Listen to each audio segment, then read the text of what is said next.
He had selected all useless cows from the cowshed, and chanting Veda mantras, he started giving. The son felt very hurt. So he goes to the father and asks him, whom are you going to give me to? He said, to the god of death. Then Nachiketa straight away went to God Yama, and that is how the Kathopanishad begins. So this is an example of disposing of the useless things in the way of yaga. A yaga should be done using the best of materials, specially selected for the purpose. If you want to gift a cow, select a cow. In Kerala we say the black cow is the best, and who has calved for the first time. And the baby also should be a female. That is the best. And the best you give, otherwise don't give. So, ishtam, whatever is dear and near to you, you give. Dattam, whatever dana you make, it should be offered to the Lord. Tapaha, the austerity. In the name of the Lord, what all things can you do? Austerity. Any upavasa that you undertake is for pleasing the Lord. In upavasa, you don't give anything. You only undergo a fast. Similarly, things which are eliminated or given off, things which have been incorporated in the form of austerity, japtam, whenever you do a japa, only make it as an offering. After all, you are using your voice and your tongue. Both of them are given to you by God. So you are using the tongue, using the voice, and offer that itself as an offering. You know, of all the things, japa is the best offer. We have the habit of going to the market, purchasing different materials, milk and the like, sugar, and we prepare a pudding, and then you offer it to the Lord. Does He take it? Or you take it yourself? So the best offer will be using the heat of the body, generate the sound from the living body, and offer it to the Lord. That is the best offer. Better than the material offers. Vrittam yacha atmanah priyam. And whatever profession you have, whatever pursuit or job that you are doing, that can be made as an offering. Does it stop there? No. No, it doesn't stop. He says, Daran, Sudan, Grihan, Pranan. Daran, wife. Sudan, children. Grihan, houses. Pranan, your own life forces. Yet parasmai nivedanam, make an offering of all these to the Supreme Lord. What do you think of it? Tell me whether the devotion is progressive or not. If it is progressive, is it progressing outwardly or is it progressing inwardly? You begin with external distant things and you offer. Later on you start offering your own dear things. You offer your own practices. Ultimately your profession and professional rewards. Finally your relationship.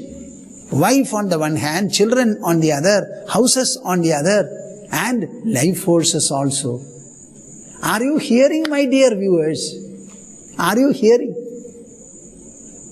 Yet parasmai nivedanam.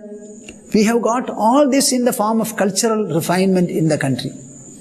People from the south at least go to Gaya and they perform a shraddha there. Once they have gone to Gaya and performed a shraddha, that is the finale. They don't have to do anything more.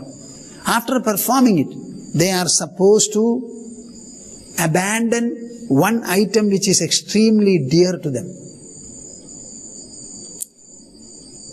The sacrifice or renunciation should be of the dearest product, eatables.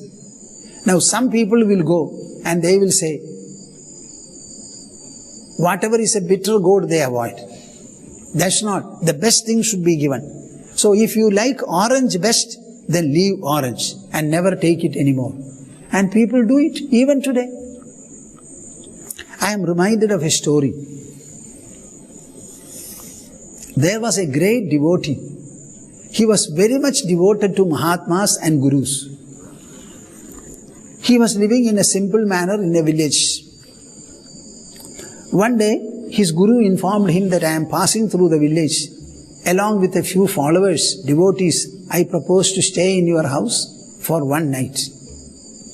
When he got the news, he was so exalted, extremely exalted. My Guru, in the company of a few followers and devotees, are coming and they are going to stay. I must play host to them. He was so happy. But the man was extremely poor. He had not invited him because he did not have the resources to invite a Mahatma like his Guru along with the followers. So he never took the trouble, that adventure he never tried. So Guru himself informed that I am coming. So what could he do? So he was happy. But where are the resources to feed them? He had to buy materials from the market, milk, sugar, etc., eatables, and cook. His wife used to go and purchase some materials from a shop. So when this need was conveyed to the merchant, he said, okay, I will give you whatever you want, but you should come and sleep with me, he said. The wife came back and told the husband, this is what the merchant says. Husband said, okay, agree to whatever he says, but get all the materials. So the woman, without any kind of a reservation, went and conveyed to the merchant, okay, I shall do what you want.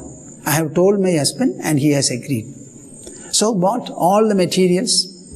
The Guru was so happy with the disciple and their stay, they extended it for 1 or 2 more days and stayed there and left. After all of them left, they wound up the whole affair, and then the husband and the wife decided to oblige the merchants. So when they went there with some prasada after the Mahatma has gone, gifting that prasada to the merchant and then say, this is the prasada from our Guru, you please take it, and I have come here to fulfill whatever you want. When she said in this manner, there was such an unexpected change in the merchant. He fell prostrate before that lady and said, I would like to see your Mahatma, your Guru, and become a disciple myself. Why I am saying this? You cannot question limits to the devotional mind. Never set limits. Don't bring stories and narrations about morality, ethics, etc. There are such minds and such hearts in our country who can rise to this position of godliness and devotional exuberance. I do agree it may be an exuberance, but it is devotional understanding. Srimad Bhagavata makes no mistake in saying what? Daran, Sutan, Grihan, Pranan. Yat Parasmai Nivedanam. You offer everything, including wife, children, houses, pranas, to the Supreme Lord. Your wife does not belong to you any more than she belongs to God. The life forces in the wife's body or the child's body are first and last preserved by God. If God chooses to abandon the life forces, they will fall dead.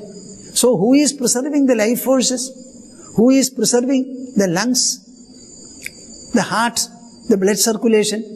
So when it comes to expressing our devotional loyalty, I don't think these reservations can always be reigning there.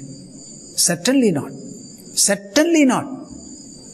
But such people with so much of exclusiveness may be a rare sight, I agree.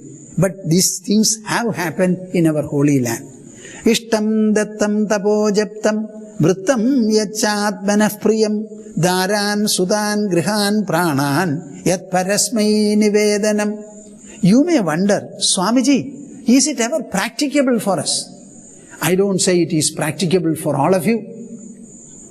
You know, when I heard this story, I had so much of affinity and fondness with the whole narration that I felt extremely elevated by it. So at least be elevated by what I am saying and what you are hearing. Every one of you has got such a heart. Your heart is not shaped by you. No mother or father has shaped the body of any child. Certainly not. We are all fully a handiwork of nature, a handiwork of God. As the earth is, as the water is, as the sky is, as the fire is, as the wind is, so also are the Panchabhautik bodies and whatever is there inside the body. Ishtam dattam tapojaptam vrittam yachatmanah priyam daran sutan grihan pranan yat parasmai nivedanam. Evam krishnatmanatheshu manushyeshu cha sauhridam paricharyam cha ubhayatra mahatsu nrishu sadhushu. Evam krishnatmanatheshu manushyeshu cha sauhridam. You should remember some of these words. A little familiarity with Sanskrit would be very much useful. Evam, in this manner, krishnatmanatheshu manushyeshu cha sauhridam. You must develop friendship and fondness. To whom? Krishnatmanatheshu manushyeshu. With those human beings who consider Lord Krishna to be their own self as well as the Lord and the Protector. Tell me, how many members are there in your family? And how many of them consider Lord Krishna or Lord Hari, the Supreme Lord, to be their own self as well as the Protector? Or in your estimation, money is your wealth, education is your wealth, or property is your wealth and protector, or insurance policies. Say that, think about it and let me know. See, I am getting a lot of evaluations, appraisals, appreciations and all that from the listeners of my Mukti Sudhagaram, the Malayalam telecast series, which I have been doing from 2010 March 27th. But this inner spiritual splendor also has been going on for more than a month. But I don't seem to be getting any information from any one of you. So I am wondering as to whether you are really appreciating it and it is beneficial to you or not. Learn to have the art and process of communication. I would like, not that I have not received anybody, some email communication has come, but it's very, very nominal, not worth mentioning. So take the trouble of letting your Swamiji know what is in your mind. Is this telecast series helpful and useful? How does it act upon you? In what way does it strike you? And what are you trying to do, if at all, to continue to listen to it? These are points I would like to know, because that will make it more vibrant, and this will be an opportunity by which you will be in touch with me and I can also be in touch with you. Not I, our whole ashram. Evam krishnatmanatheshu manushyeshu cha sauhridam.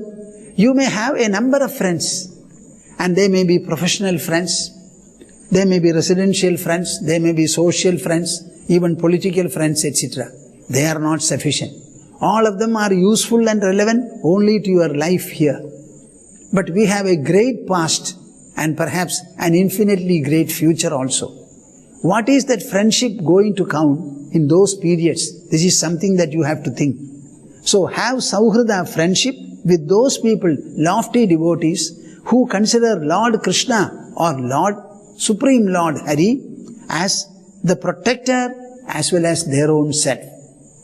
See how the words are used. Atmanatheshu, Krishnatmanatheshu. They consider Krishna to be their self and also the protector and the savior. So Lord is not at a distance.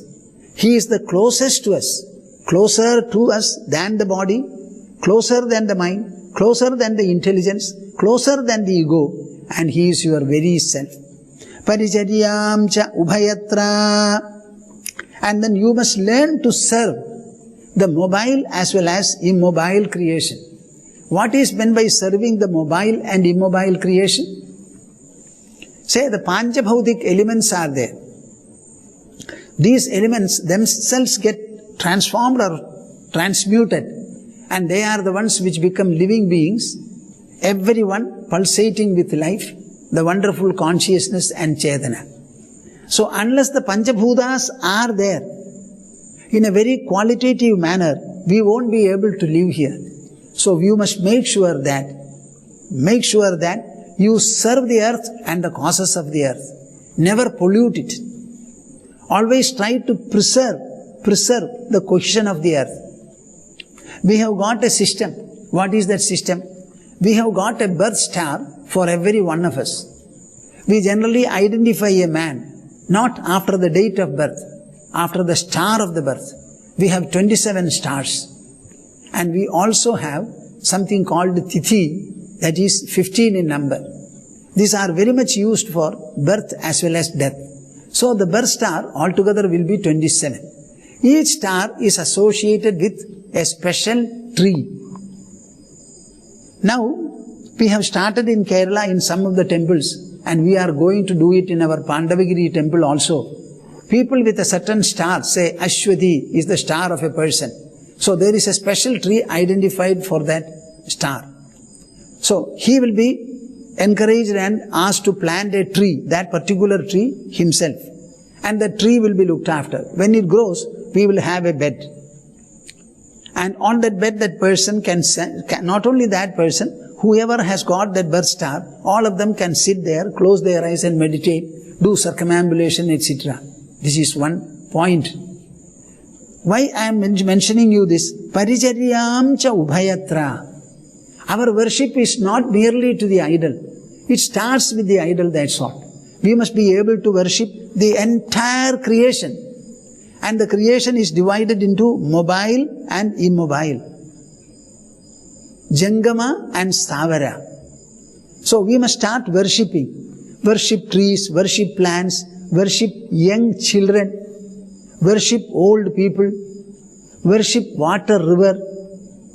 See, in Delhi, what is the situation? Yamuna river is flowing and beautiful bridges are built. All people will come and throw different things as offer to the rivers. Ultimately, it becomes very contaminated. So they have put nets. Even then, people will break the nets and throw into the river. But you should understand the powerful culture behind it. That is something to be understood. We throw coins into the river. Many things are being done in the country. They are not to be mocked at. It shows how interwoven our devotional, spiritual and philosophical culture is in the daily life of our people. Paricharyam cha ubhayatra mahatsu nrishu sadhushu. You have to learn to serve all things in this world, especially the human beings, and that too the wise people, the Mahatmas. So a general service to all, particularly to the humans, and amongst them also, whoever are wise, lofty and magnificent souls, Mahatmas, they have to be specially cared for. Learn to serve them. Look after plants, trees also. All these are to be done in the name of the Lord. We have got a few forest shrines. Every one of us goes to the shrine, but we never disturb the houses. On the other hand, some unscrupulous people, they start cutting trees and burn them to make charcoal, coal. This is what they do. So you understand that we have a great respect towards the Panchabhutas. At the end of the day, when we go to bed, we have the system of begging pardon from the earth. Padasparsham kshamaswame. We say, I have been trampling over you, Mother Earth. Please excuse me. Now I am going to retire and will be on the bed.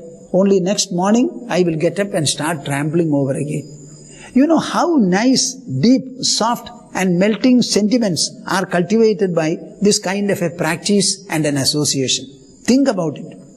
Evam krishnatmanatheshu manushyeshu cha sauhridam paricharyam chobhayatra mahatsu nrishu sadhushu parasparanukathanam pavanam bhagavadyashaha mithoratihi mithastushtihi nivrittihi mithatmanaha.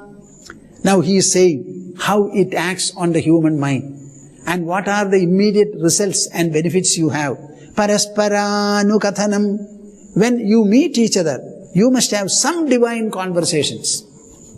Are you hearing me, my viewers? Examine your life. Have you lived your life well? Have you been properly trained? Has anybody guided you? Or they have guided you only to eat? drink, sleep, wear good dress, have some education, get hold of a profession, get some money, go to the market, see the cinemas, movies, and carry on. Just see what Srimad Bhagavata says. Who is seeking this information? A powerful administrator like King, Emperor Nimi, and from Avadhutas, yogis. Parasparanukathanam pavanam bhagavad yashaha.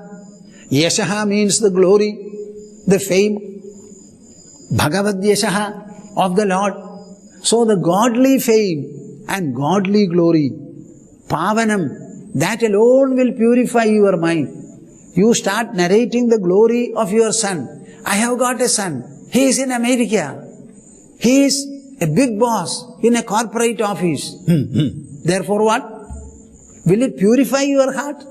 What is that purificatory element? You are gloating over it. Gloating over it, that's all. But does it melt your heart? Does it purify your system? Does it bring a note of elevation, expansion? My son is very successful, you know. And every month he is sending me some money, saying that, my dear father, you distribute it to the poor as much as you want. I am giving you 20% of my savings. I have a good salary. I would like you to distribute it. Does any son say that? If he does not say, what is there so much purifying in it? Where is the question? Parasparanukathanam pavanam bhagavad yashaha. So when you meet each other, you must have an occasion to exchange words, information about the glory of the Supreme Lord, which alone has a purifying capacity or a note. Parasparanukathanam. Not only you must have something, the other party also must have something. So both of you must have attended satsang. Then only this will be possible. In your daily life, there must be a definite measure of godliness in the form of divine conversations and sharing. Mithoratihi, mithastushtihi. When you start doing in this manner, you will find a lot of delight. A lot of delight. Mithaha tushtihi. A lot of contentment, exaltation also. Nivrittihi mithatmanaha. Not only that, the mind will start receding from external involvements. The glare and the flare for external things, all of them will subside. You will feel like withdrawing and retreating, withdrawing and retreating, closing the eyes. Light if necessary a lamp, close your eyes, sit, and you will like it. Don't disturb me. I want to spend some time with myself. This kind of a feeling will come. Nivrittihi mitha atmanaha. People will encourage each other to sit closing the eyes. This will happen. In Bhagavad Gita, in the 10th chapter, Sri Krishna puts it in a beautiful manner. He is going to describe the Vibhuti. What are the special manifestations of God? The entire universe, the entire creation is nothing but a display and manifestation of the Supreme Lord. This itself is the proof and evidence for God. How powerful is God? How vast is God? How multi-pronged is God's being? All these are clear only by looking into the world. So he says, Aham sarvasya prabhavo mattas sarvam pravartade iti matva bhajante mam buddha bhavasamanvitaha. Macchitta madgata prana bodhayandah parasparam kathayantascha mam nityam tushyanti jaramanti ja tesham satadayuktanam bhajatam pridipurvakam dadami buddhiyogam tam yena mam upayanti te. Aham sarvasya prabhavo mattas sarvam pravartade. What does it mean? You generally speak of God, but you never think about Him. What is this God? How does He become God? Our life started when we were born with a body. The body has been bred, has been cared, nursed by worldly visible substances. And we are trampling on the earth, moving on the earth. We are interacting with the world objects. In such a life, Where is our connection with God? You may wonder. Sri Krishna explains it very